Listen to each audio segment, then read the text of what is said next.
Hello साथी सब, हम अर्चना कर्ण अहाँ सबके प्रणाम करै छी। आइ हम एकटा बड्ड गमनी गीत लऽ कऽ उपस्थित भेल छी। ई गीत छै से हमर मम्मी मौसी सब गबै छलखिन हँ, से अहाँ सब सुनियौ आ कमेंटमे कहब कि केहन लागल ई गीत, और लाइक सब्सक्राइब शेयर भी जरूर कर देब हौसला बढ़ाबऽके लेल।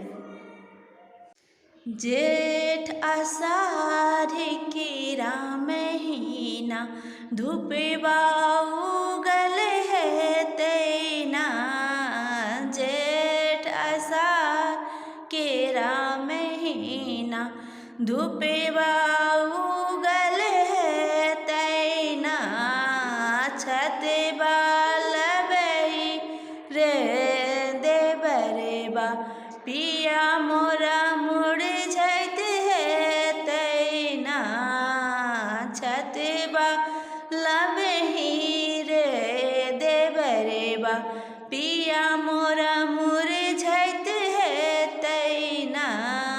सावन भादो बारिश महीना नदिया उमरल है तैना। सावन भादो बारिश महीना नदिया उमरल है तैना। नैया लबही रे देबरबा पिया मोरा डूबैत है तैना। नैया लबही रे देबरबा पिया मोरा डूबैत है तैना। आसिन कार्तिक केरा महीना झूला लागल है तैना। आसिन कार्तिक केरा महीना झूला लागल है तैना। झूला झूलबही रे देबरबा पिया मोरा झूला झूलतैना। झूला झूलबही रे देबरबा पिया मोरा झूला झूलतैना। अगहन पूस केरा महीना ठंडा पड़ैत है तैना। अगहन पूस केरा महीना ठंडा पड़ैत है तैना। स्वेटर लबही रे देबरबा पिया मोरा स्वेटर लगे तैना।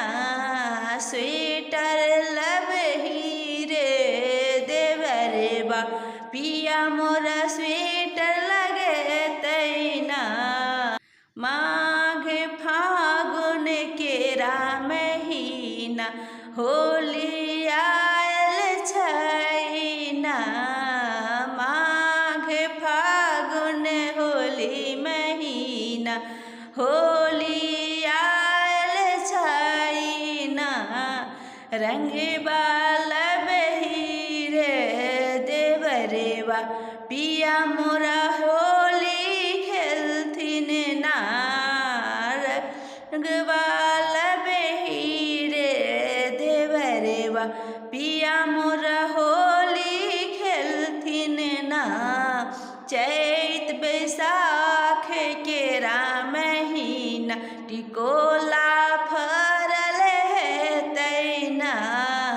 चैत बैसाख केरा महीना टिकोला